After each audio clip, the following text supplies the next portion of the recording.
நம்ம வந்து இப்போது 12th ஸ்டாண்டர்ட் ஐஎன்எம்மில் வந்து 5th lesson period of nation radicalism அதில் வந்து ஒரு டூ யூ நோ பாக்ஸ் இருக்குது. அதில் வந்து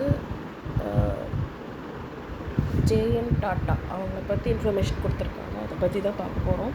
இப்போ வந்து ஜாம்ஷெட்ஜி நுசர்வன்ஜி டாட்டா இவரை தான் வந்து ஜேஎன் டாட்டான்னு சொல்கிறாங்க. இவர் வந்து ஒரு பிஸ்னஸ் ஃபேமிலியிலேருந்து வர்றவர். பார்சி, அதாவது இவர் ஒரு ஜொராஸ்ட்ரியன். அந்த பிஸ்னஸ் ஃபேமிலியிலேருந்து வர்றவர். எங்கே இருந்துன்னா நவஸ்ரீ பரோடா. இவர் தான் வந்து first successful Indian entrepreneur. He is called the father of Indian modern industry. Indian modern இண்டஸ்ட்ரினா அது வந்து ஜேஎன் டாட்டா. அவரோட ஃபாதரோட பிஸ்னஸை ஹெல்ப் பண்ணுறதுக்காக அவர் வந்து வேர்ல்டு ஃபுல்லாக ட்ராவல் பண்ணுறாரு. அவங்களோட ஃப்யூச்சர் என்டிவர்ஸ்க்கும் ஹெல்ப் பண்ணுறாரு. அவரோட ட்ரேடிங் கம்பெனி பேர் வந்து டாட்டா குரூப். டாட்டா குரூப் எப்போ 1868 வந்து எஸ்டாப்ளிஷ் பண்ணுறாரு. இவர் வந்து ஒரு nationalist. He called one of the mills established in Kurla Bombay Swadeshi. அவரோட குர்லா பாம்பேயில் இருக்கிற ஒரு மில்லை வந்து ஸ்வதேஷின்னு அவர் வந்து சொல்கிறாரு. அவரோட பசங்க வந்து 2 பேர், தொராப்ஜி டாட்டா, ரத்தன்ஜி டாட்டா.